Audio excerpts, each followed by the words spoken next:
And joining us this evening is senior leader of the BJP and leader of opposition in the Rajya Sabha, Mr. Arun Jaitley. Mr. Arun Jaitley, thank you for joining us this evening right after that coronation ceremony of Narendra Modi.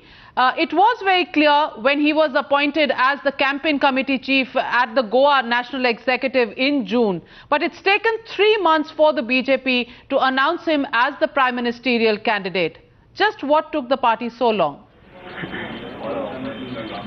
Well, it's selecting a candidate to lead the world's largest democracy is not a job that can be performed overnight. I've always said that you don't have a formal system of electing prime ministerial candidates in India. You have the primaries in the US, you have the party conferences and the vote in England. You have different methodologies in various democracies. Most political parties in India only move on the strength of dynasties. Their desire is that the parties are dynastic in character. India should become a dynastic democracy. BJP is a structured political party. It has a galaxy of leadership. And therefore, in the absence of any formal system of electing a leader, the experience of politics over years manages to determine on itself who's the most acceptable face as far as the party is concerned.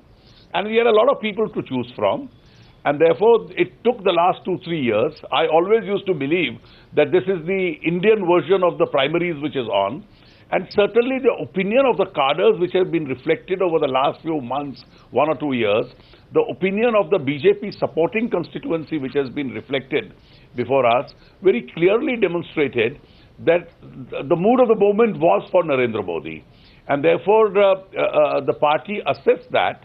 You have your internal consultations, and the party came to the right decision at the right time. I believe it's a winning decision. Mr. Arun Jaitley, you say the mood of the moment is Narendra Modi, but is that the mood within the party as well? Because we've seen opposition coming in from Mr. L.K. Advani. There was reservations expressed by Murli Manohar Joshi and Sushma Swaraj over the last couple of days. They came around, but Mr. L.K. Advani held out right till the end. He's even issued a statement that this is a decision taken in a hurry. So where does that leave the party? Well, has the sheen been taken off this anointment? Well, I think we need to be clear about what the word party means. A party really means, or the mood of the party really means, what is the mood of the millions of the workers who spend day and night without aspiring to get any office in return as far as the party is concerned. Go around the country and ask the BJP rank and file, who do they want to be their leader in the next elections? I am sure most of them will repeat the same name. Now, this is the assessment of an overwhelming majority, a near unanimity as far as the rank and file is concerned. And in the course of our campaigns in the last few months, I think this became very evident as far as the party is concerned. Now, the presence of two opinions amongst the central leadership does not mean a division in the party. It's only in dynastic parties that one person decides. In a structured democratic parties, it's always good to have more than one opinion. Eventually, the party takes a decision and everybody falls in line and supports that decision. But Mr. Jaitley, the big question is that this is the party of Mr. Atal Bihari Vajpayee and Mr. L.K. Advani. When the baton is being handed over to the next generation, Mr. Vajpayee is not well, but Mr. Advani, who is the face of that earlier generation, has not really blessed this generation, the takeover that is happening. Doesn't that leave a little bit of a bitter note as far as the BJP is concerned? Well, I would certainly have been happier if Mr. Advani had been present in the meeting today. But nonetheless, I am very clear in my mind that this is a party which was led by Atalji, which was led by Advaniji, but it's predominantly a party of the cadres. We are a cadre-based party, and therefore, when we take decisions, we have to factor in amongst most factors what is the opinion as far as our cadres are concerned, and the overwhelming opinion of the cadres has been respected by the parliamentary board. Mr. Jaitley, the big question and the concern also raised by Mr. L.K. Advani and many critics of the BJP is the fact that you had a host of issues that had been given on a platter to the BJP, whether it is the corruption issue against the Congress party, whether it is the misgovernance, or whether it's the price rise, the economic disaster that we are seeing. All of these were issues given to the BJP on a platter. By naming Modi as your prime ministerial candidate, have you made this a personality-based contest for 2014, and is that something that's going to be to the advantage of the BJP? Well, the next election is going to be an election predominantly around several planks. The two principal planks are going to be, the first is going to be that it's an anti-incumbency election. There is anti-incumbency because of mismanagement of the economy. There is anti-incumbency because of corruption. There is anti-incumbency because of the precarious security scenario in the country. There is also a strong anti-incumbency in as much as there is a disillusionment with the lack of leadership and the leaderlessness of the UPA. Now, it is this leaderlessness of the UPA which compels the people to look at a strong alternative leader, and Mr. Modi's image and his acceptability as far as the people are concerned has really resulted because of that situation. Now, in the present situation, where you have an anti-incumbency election, and Modi's acceptability is because of the good governance model that he provided in Gujarat, you today have the next election on an anti-incumbency plank becoming a quasi-presidential election or a referendum on leadership.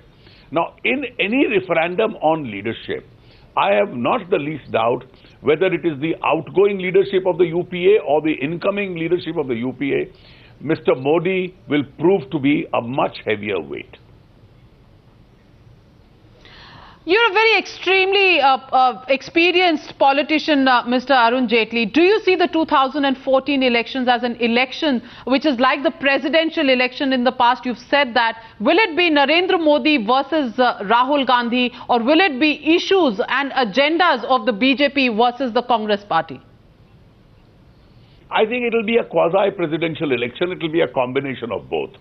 And if you heard my reply to the last question, there will be an anti-incumbency trend coupled with a referendum on leadership.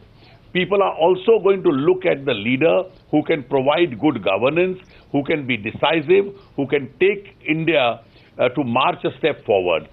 This is a direct result of the malgovernance or the misgovernance of the UPA during the last 1 decade. Mr. Jaitley, Mr. Rahul Gandhi has often been questioned that he doesn't speak his mind. People do not know where he stands on several issues. That brings us to the question of Mr. Narendra Modi, who often tweets, who often speaks. But on the issue of the Muzaffarnagar riots, as well as the issue of the 84 Kos Parikrama Yatra, we've seen complete silence. Is that the baggage of 2002 that is always going to come in the way of Mr. Narendra Modi? Do you see that as some sort of an impediment for both Narendra Modi and the BJP in the weeks and months to come? Well, I think critics of Narendra Modi are living in a time frame of 2002. Narendra Modi has marched ahead of 2002. The last 11 years have demonstrated the kind and the quality of governance that he can provide, the kind of social and economic agendas that he can set in Bihar. I think Mr. Modi has moved on. His critics would be well advised also to move on beyond that time frame of 2002. But why hasn't he addressed the issues of Uttar Pradesh? You know him well, you've interacted with him. Why hasn't he commented on these issues? That's the question that comes when the comparison between Narendra Modi and Rahul Gandhi comes.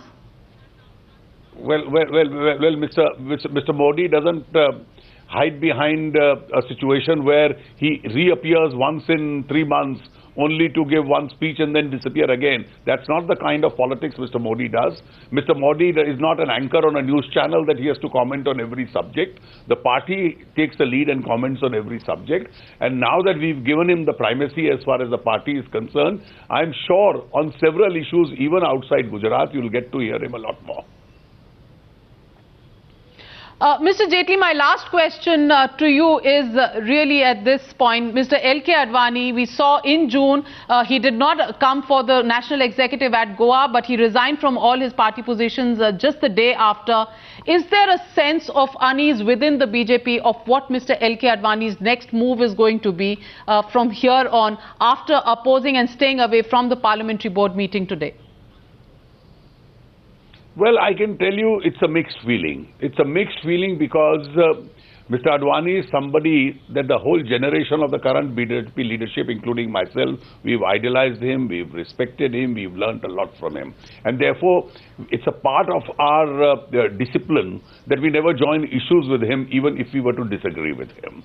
Now, having said that, we would have liked him to, as a role model for all of us, to be present in the meeting today. The fact that he was not present makes us sad.